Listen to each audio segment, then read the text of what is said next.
Hi guys! Pardon my voice, I'm a little bit under the weather today, which is the absolute last thing that I need to happen. I've acquired quite a random collection of books since the year has begun, and I decided it was finally time to show them to you because there are a lot, so let's get started. The first book I have is Station 11 by Emily St. John Mandel, which you have all heard of by this point. It was getting so much buzz in the year 2014. My good friend Megan got this for me as a Christmas present. Thank you, Megan. I have yet to read it, but I'm really excited about it. It's about a theater troupe after the world ends. Like, that's the most basic plot line. Like, that's pretty much it, as far as I know. Next, we have, what is this called? Candide by Voltaire in the Penguin Dropcaps Classic Edition, which I love so very much. I read Voltaire first semester for my World Lit class. Not first semester. I'm getting all my semesters confused. I read it in the beginning of second semester. Jesus. I have an edition that I used for class that's all written in and tiny and like a paperback and not very pretty, but I saw this in Square Books and I was like, I've read that now. I should go ahead and buy it in the Penguin Dropcaps Classic Edition. So I did.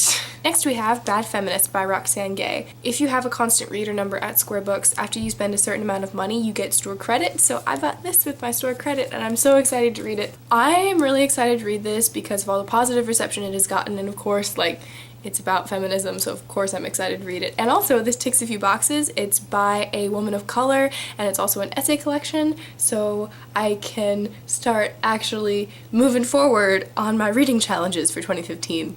Because I've kind of stalled. Next up we have a graphic novel, and that is Miss Marvel No Normal, which is the first volume in the new Miss Marvel series.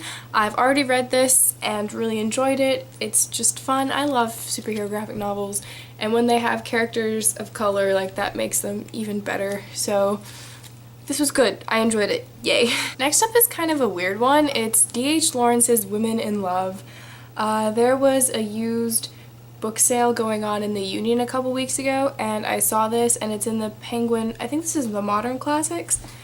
No, this is the 20th Century Classics editions, which I really like for some reason. I love the green, and also I've been meaning to read some D.H. Lawrence, so I saw this and it was like $2, so I just bought it. I don't even know what this is about. For those of you that don't know, I went to Costa Rica over spring break, and unfortunately I didn't bring any books besides like a book I was supposed to read and a book of poetry, and I wanted like a novel, so I bought 2 books in the airport, and those were Brain on Fire by Susanna Cahalan and The Happiness Project by Gretchen Rubin. I've already read Brain on Fire, and there will be a review of it soon, but if you don't know what it's about, Susan Cahalan is this journalist who all of a sudden one day just completely loses her mind. And that's all I'm really gonna say, because that's all you really need to know going into this book, because a lot of weird things happen that you don't need to know about. I have not read The Happiness Project yet. Well, I have started it, but I haven't finished it. But this is a book I have been dying to read for I don't know how long, because if you guys know anything about me, I really like lists, I really like planning.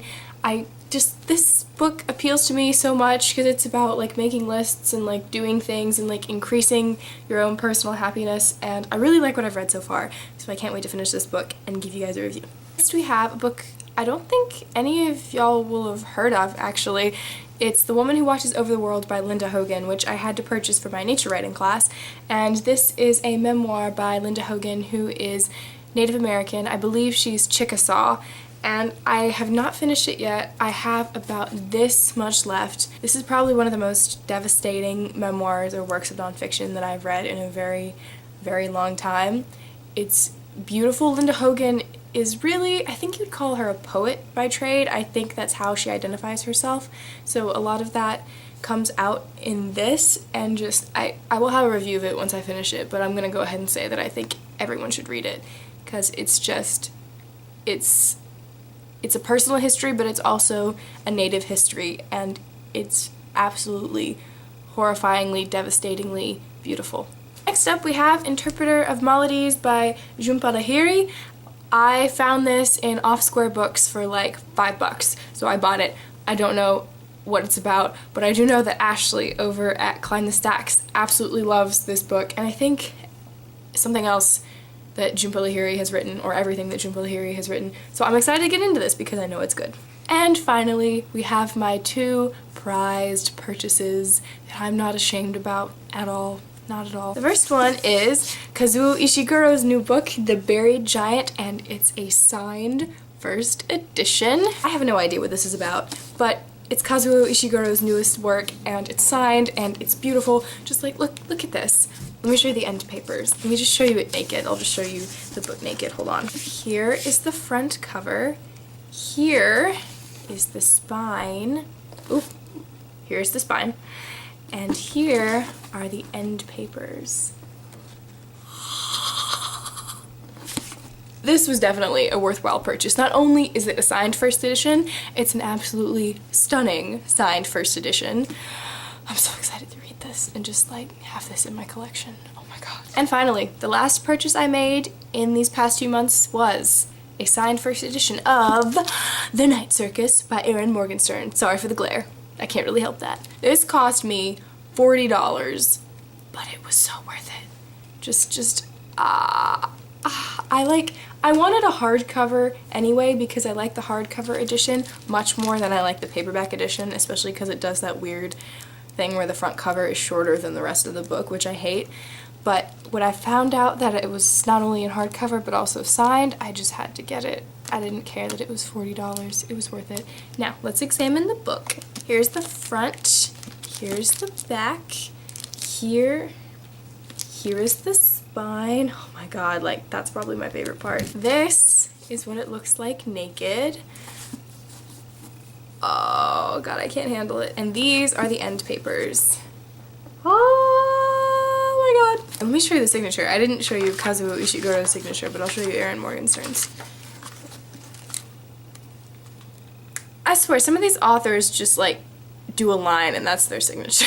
So those are all the books that I have accumulated so far in the year of 2015. Let me know if any of you guys have read these books, or if you think I should start one before the others, or if you have any opinions, let me know. If you guys have any book hauls with recent books that you purchased, I would love to see them. Link them in the comments below. Thank you guys so much for watching, and I will talk to you soon. Bye.